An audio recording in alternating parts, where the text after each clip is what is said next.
So அது தியேட்டரில் ஸ்ட்ரைட்டாக ஓடிடி வந்து குடிச்சிட்டு கலாட்டம் பண்ணுறோம், அது இல்லை, ஜாலியாக இருக்குது. அதாவது என் பொண்ணோட டீம் செஞ்சுட்டு அந்த விஷயம் தான் அது பிளான். அந்த ஒரு டைலாக் அதுக்கு வந்து போதுமானதாக இருக்கும்னு எனக்கு எழுதும் போது தோணுச்சு. அதனால தான் அதுக்கப்புறம் சூப்பராக இருக்கும்.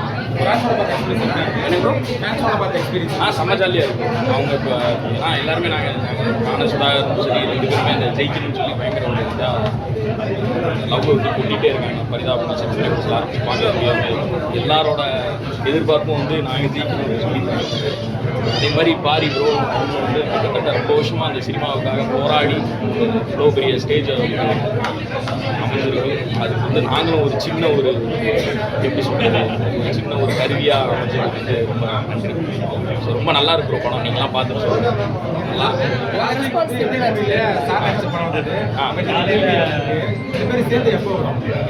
சேர்ந்து அடுத்த படமே சேர்ந்து தான் அப்புறம் பண்ணிருக்கோம் நாங்கள். அதுக்கு அப்போ அது பேர் சொல்லக்கூடாது.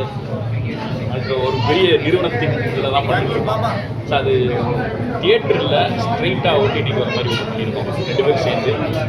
இன்னொன்று பண்ணிகிட்டு இருக்கோம் அப்புறம் அதை சொல்கிறோம்.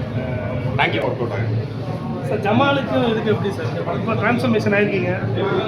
இல்லை, ஜமாக்கு தான் ட்ரான்ஸ்ஃபர்மேஷன் தேவைப்பட்டது. ஏன்னா என்னோட கேரக்டர் இதுதான், ஜாலியாக இருக்கிற கேரக்டர் தான் நான். ஸோ ஜமாக்கு கொஞ்சம் நிறைய உழைக்க வேண்டியிருந்துச்சு. இதுக்கு வந்து நானாகவே இருந்தேன். மேம் சொல்லியிருந்தாங்க நீங்கள் டோட்டலாக வேறு மாதிரி அப்படின்னு சொல்லி இருந்துட்டு செலிபிரிட்டி ஷோவில் பேசியிருந்தாங்க தேவதாசி. இல்லை, அவங்களும் அதானே சொன்னாங்க, ஐயோ நம்ம வீட்டில் நடக்கிற மாதிரியே இருக்கே அப்படின்னு. அப்படிதான் வந்து குடிச்சிட்டு கலாட்டம் பண்ணுறோம், அது இல்லை, ஜாலியாக இருக்குது. அதாவது என் பொண்ணோட டீம் செஞ்சுட்டு நானும் என் வைஃபை வந்து கிண்டல் பண்ணோம், பயங்கர கலாட்டம் பண்ணோம், அதெல்லாம் நான் சொன்னேன். ஸ்கோர் பண்ணியிருப்பாரு, அவர் கூட பண்ண முடியாது. அவர் இன்னைக்கு காமெடின்னு இல்லைன்ற குறை வந்து தீர்த்து வச்சிருக்காரு படத்தில். அவரோட பண்ணுறது எனக்கு எப்பயுமே ரொம்ப பிடிக்கும். ஏன்னா நல்ல ஆர்டிஸ்ட் அவரோட கெமிஸ்ட்ரி வந்து எனக்கு எப்பயுமே நாங்கள் ஒரு நெஜ அப்பா பையன் அந்த ஃபீல் தான் இருக்கும். அவர்கிட்ட அவ்வளோ கம்ஃபர்டபுளாக இருக்கும். அவர் ஒன்று சொல்லுவார், நான் ஒன்று சொல்லுவேன். அந்த மாதிரி அது ரொம்ப ஒரு ஆர்கானிக்காக அவரோட இருக்கும் எப்பயுமே ஒர்க் பண்ணுறது. அது வந்து இங்கே பயங்கரமாக ஒர்க் அவுட் ஆகிருக்கு. நடிக்கும் போதே தெரிஞ்சு இது செம்மையாக இருக்கும். அப்படி ஒரு சீனும் பர்ஃபார்ம் பண்ணும்போது அது லைவில் பார்க்கும்போதே தெரிஞ்சு அவருக்கு நல்லா ஒர்க் ஆகணும். இங்கே இன்னும் பயங்கரமாக அது ரிசீவ் ஆனது வந்து ரொம்ப சந்தோஷமாக இருக்கும். இல்லை, ஒரு படம்னா ஹீரோயின் பின்னாடி தான் போய்கிட்டு இருக்கும். இதில் பார்த்தீங்கன்னா அப்பா அம்மா லவ் ஒன்று இருக்கும், தங்கச்சி வீட்டுக்காரர் ஒரு லவ் ஒன்று இருக்கும், உங்கள் சைடு ஒன்று போகும். எப்படி அது சமாளிச்சிங்க? இல்லை சார், ஏதோ இப்போ வர்ற படங்கள்லேருந்து எதனா ஒன்று நம்ம டிஃப்ரெண்ட்டாக பண்ணணும் அப்படின்னு பண்ணும்போது இந்த மாதிரி சின்ன சின்ன எலமெண்ட்ஸ் ஆட் பண்ணால் தான் பண்ண முடியும். இன்னொன்று வந்து அவங்களோட விஷயமும் அவங்களோட காதல் இது எல்லாத்தையும் டிஸ்கஸ் பண்ணுவோம். ஃபேமிலி படம் அப்படிங்கிறது இது நிஜமாலே ஒரு ஃபேமிலி படமாக இருக்கும். ஃபேமிலி படம்ன்றது ஃபேமிலிஸ் என்ஜாய் பண்ணுறது மட்டும் இல்லை, ஒரு ஃபேமிலியை பற்றின படம். அதனால தான் நாங்கள் இதை ஃபேமிலி படம் அப்படின்னே சொல்கிறோம். ஸோ ரொம்ப சந்தோஷமாக இருக்குது. அது எல்லா ஆங்கிலையுமே இவங்க ரிசீவ் பண்ணுறது வந்து ரொம்ப ஹாப்பியாக. இப்போ இன்றைக்கி நிறைய ஜாதி மதம் அப்படின்னு ஒரு பிரச்சனை போயிட்டு இருக்கும்போது ஒரு சின்ன விஷயத்தில் சொல்லியிருப்பீங்க, மாவு வைக்கிறது ஒரு ஜாதி கடைக்காரனாக இருந்தாலும் வாங்குறது அப்படின்னு. அது எப்படி அதுக்கு டைலாக் எல்லாம் பிளாங்காக விட்டுருக்கீங்க? எனக்கு அந்த எல்லாமே என்னென்னா, நம்ம நிறைய பேசுகிறத விட ஒரு சின்ன விஷயத்த சொல்லியோ இல்லை ஒரு ஷார்ட் மூலமாகவோ ஒரு விஷயத்த சொன்னோன்னா அதுலேருந்து ஒரு டிஸ்கஷன் வந்து தொடங்கும். அதனால தான் நாங்கள் சைலண்ட்டாக இருக்கோம். இப்போ நாங்கள் சொல்லிட்டோம், இதுக்கடுத்து நீங்கள் இந்த விஷயங்களை பேசுங்க, இதை பற்றி இது சரியாக தப்பான்றதை நீங்கள் வந்து பேசுங்க அப்படின்ற அந்த விஷயம் தான் அது பிளான். அந்த ஒரு டைலாக் அதுக்கு வந்து போதுமானதாக இருக்கும்னு எனக்கு எழுதும் போது தோணுச்சு. அதனால தான் அதுக்கப்புறம் எதுவுமே எழுதுது. இன்றைக்கி வந்து வாய்ப்பு கிடைக்குமான யூடியூப்லேயே மடிஞ்சு கிடைக்கிறோம், பெங்களூர் போவோம், நீங்கள் வெளியில் கொண்டு வந்துட்டீங்க. அவரோட போஸ்ட் ரொம்ப சந்தோஷமாக இருக்குது. எனக்கு வந்து எனக்கு ரொம்ப பிடிக்கும். கோபி வந்து பர்சனலாக ரொம்ப பிடிக்கும். கோபியோட பெரிய ஃபேன் நான்.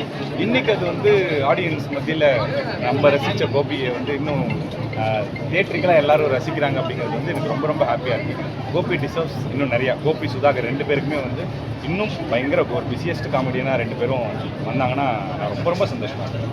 கிளைமேக்ஸில் ஒரு பர்ஃபார்மன்ஸ் பண்ணியிருப்பீங்க, எனக்கு 6 லாங்குவேஜ் நான் அடிப்பேன் அப்படின்னு.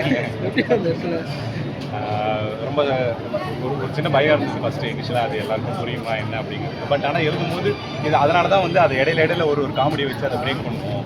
ஸ்லோவாக அப்படி பேசாமல் ஒரு சேத்தன் சொல்லுவார், கோபி ஒன்று சொல்லுவார், அப்படி பண்ணுவோம் அப்படின்னு. பட் அதெல்லாம் எப்படி பயங்கர வைப்பாக இருந்தது. ஆடியன்ஸோட பார்க்க எல்லாருமே பயங்கரமாக என்ஜாய் பண்ணி பார்த்தாங்க. கண்டிப்பாக பார்த்துட்டு எப்படி இருக்குன்னு சந்தோஷம். மெசேஜ் என்ன நினைச்சிருக்கா இப்போ உள்ள கரண்ட் தலைமுறைக்கு எப்படி மெசேஜ் சொல்லணுமோ அந்த மாதிரி எடுத்து சொல்லியிருக்காங்க. நாட் ஃபார் இந்த ட்ரெண்டிங் வந்து சொல்லவே முடியாது. இப்போ மீடியா ரொம்ப டெவலப் ஆயிடுச்சு. எல்லாரும் எடுத்து வீடியோ எடுத்து அசால்ட்டா முன்னாடிலாம் மீடியாவை பார்த்து கேமரா பார்த்துலாம் இப்போ ஃபோன்ல எடுத்து நீங்க என்ன சொல்றீங்க அப்படின்னு வீடியோ எடுத்து எல்லாரையும் காமிக்கிறாங்க. அந்த ட்ரெண்டிங் தலைமுறைக்கு மெசேஜ் சொல்றப்ப எந்த காரணம் சொல்ல முடியாது.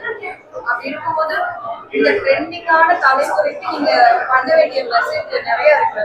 எப்படின்னா லைக் ட்ரெண்டிங்கா எப்படி சொல்லிருக்காங்க அவங்க ஏத்த மாதிரி மெசேஜ் சொல்லியிருக்காங்க. அது ரொம்ப ஹாப்பியா இருக்கு. ஜாலி மதம் மொழி எந்த ஒரு தடையும் இல்லாம நல்லா பியூரா இருக்காங்களா, உண்மையானவங்களா இருக்காங்களா, உண்மையான மெசேஜ் மட்டும் சொல்லுங்க, உண்மையா இருக்கிறவங்க மட்டும் வெளிக்காட்டுறாங்க. அது ரொம்ப ரொம்ப முக்கியம். ஏன்னா 90s கிட்ஸ் 80s கிட்ஸ் எல்லாமே பார்த்துருவோம். இப்போ 20s ரொம்ப பயமா இருக்கு, கிடைக்குமான்னு தெரியலன்னு டவுட் இருக்கும்போது ரொம்ப சாட்டிஸ்ஃபைடா இருக்குமா அதுல ரொம்ப ரொம்ப சாட்டிஸ்ஃபைடா இருக்கு. ஆமா, அவர் எனக்கு ரொம்ப பிடிக்கும். என்னோட பர்சனலா ஒரு காரணம் சரியா சொல்லிக்கலாம். எல்லாமே ட்ரெண்டிங்கா இருக்கிறதுனால மொபைல் யூடியூப் சேனல் ஃபேமஸ் ஆகவே மூவில வர ஆரம்பிச்சாங்க.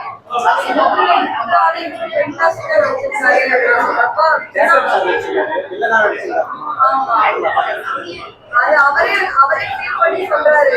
நானே என் அப்பாவை இந்த மாதிரி இல்லையே, இப்படி ஒரு அம்மா எனக்கு கிடைக்கலையே மிஸ் பண்றேன்னு அவரே சொல்லியிருக்காரு. அதனால இந்த மெசேஜ் வந்து உண்மையாவே எல்லா அப்பாவுக்கும் அப்பா லவ்வர்ஸ், நாட் பண்ணி கேர்ள் மட்டும்தான் அப்பா லவ் பண்றாங்கன்னு இல்லை, பசங்களும் லவ் பண்றாங்க. பொண்ணு பசங்களும் ஈக்குவலா லவ் பண்றாங்க. அவங்களுக்கு வந்து பொண்ணு பையன்லாம் இல்லை, எல்லாருக்குமே லவ் ஈக்குவல் தான். உண்மையான லவ், நாட் ஃபார் ஃபேக் மணி ஜாதிலாம் உண்மையான லவ் உலகமே அடிப்படை சொல்லலாம்.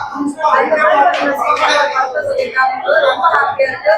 Thanks to Roja ma'am. ஏன்னா நானும் ஒரு 90s அவங்களுக்கு தான் நான் தேங்க்ஸ் சொல்றேன். Thanks to Roja ma'am. Fantastic acting. அவங்களுக்கு ஈடினே இல்லவே இல்லை. ஏதாவது பல வருஷம் எக்ஸ்பீரியன்ஸ் இந்த படத்துல நல்ல மெசேஜ் சொல்லியிருக்காங்க. Thank you so much.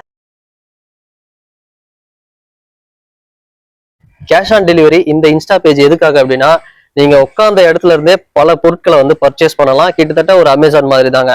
உங்களுக்கு என்ன தேவையோ அது எல்லாமே இங்க கிடைக்கும். குறிப்பா வந்து நீங்க ஸ்டேஷனரி ஐட்டம்ல இருந்து கிஃப்ட் ஆர்டிகல்ஸ்ல இருந்து ப்ரொவிஷன்ல இருந்து எல்லாமே உங்களுக்கு வந்து வீடு தேடியே வந்துடும். நீங்க ஆர்டர் பண்ணீங்க அப்படின்னா உங்களுக்கு வீட்டுக்கு வந்துடும். அதுக்கப்புறம் நீங்க வந்து கேஷ் வந்து கொடுக்கலாம். ஸோ அது வந்து ஒரு பெரிய அட்வான்டேஜா வந்து இங்க பண்ணி தராங்க. அதே மாதிரி ரேட்டும் பார்த்தோம்னா உங்களுக்கு நீங்க என்ன எதிர்பார்க்குறீங்களோ எல்லா எக்கானமி வேரியன்ட்லயும் எல்லா பொருளுமே இருக்கு, பிராண்டட் ஐட்டம்ஸும் இருக்கு.